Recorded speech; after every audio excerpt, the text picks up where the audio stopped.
My name is Jordan Maxwell. For the past 43 years of my life, I have spent researching and studying the world of hidden knowledge, ancient mysteries, occult and secret societies, fraternal orders. My real first love is theology, occult theology. But let me warn you, and let me say that the word occult does not mean evil or bad. It carries that denotation, but it's not really bad. Occult simply means hidden. Anything which is hidden is occult. It's a Latin word for hidden. Consequently, so much of knowledge, important spiritual, political, sociological knowledge, it's been hidden. And so I have spent, as I said, the past 43 years of my life searching out hidden knowledge. And that's what I do. I'm fascinated by how much we don't know.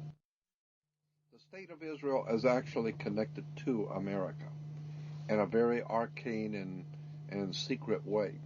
So they are, the state of Israel is connected to the American federal system. It's very interesting. That's why America sends billions and billions and billions of dollars. Quite literally, I've heard the figure per year, something like $17 billion a year to the state of Israel. Incredible amounts of money. Why? There's something else going on here, and they haven't told you the whole story.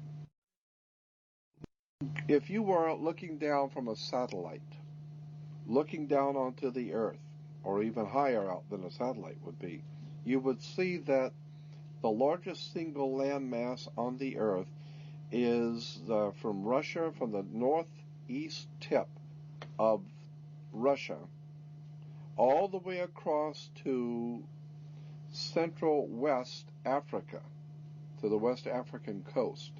Then from Ireland, England, all the way across to India. And you crisscross the largest single landmass on the earth. That cross comes right through the city of Jerusalem. That's where it crosses.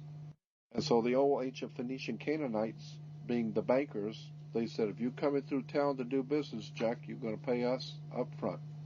And so whoever controls Jerusalem controls the flow of oil, drugs, all kinds of products, the flow of gold, diamonds, all the valuable things in the world goes through Jerusalem. That's why it's the holy city.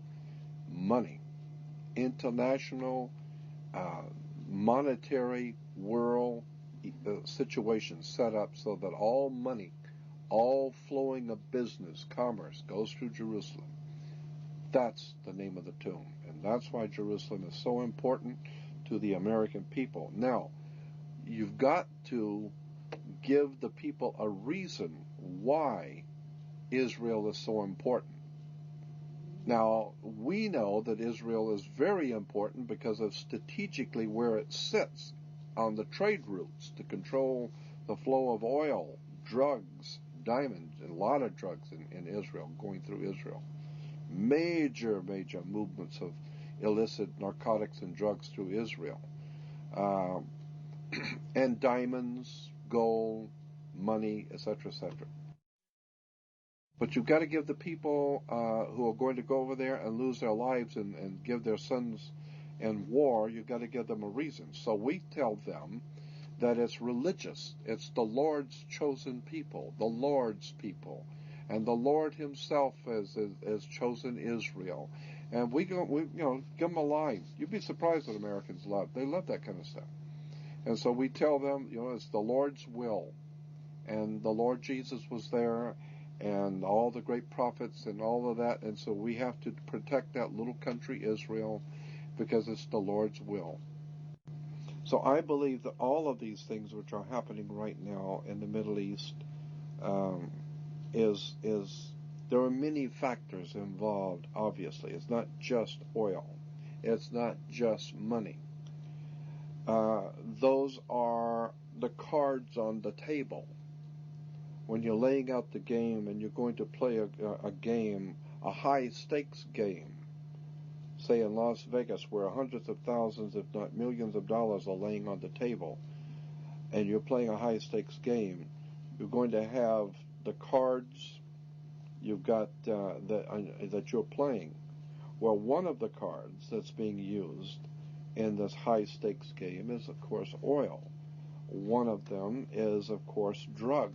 Drugs are very big business in the Middle East and in Europe, and so I feel that the drugs are one card, oil is a second card, the control of money, banking, fraternities, controlling the flow of commerce and business in the world, that's another card on the table. But above the cards are the players only using the cards. And I think the players in this world game that's being laid out for us now are guided not by the cards. They're guided by something else. There's something else going on here. And it has to do with secret societies and ancient religions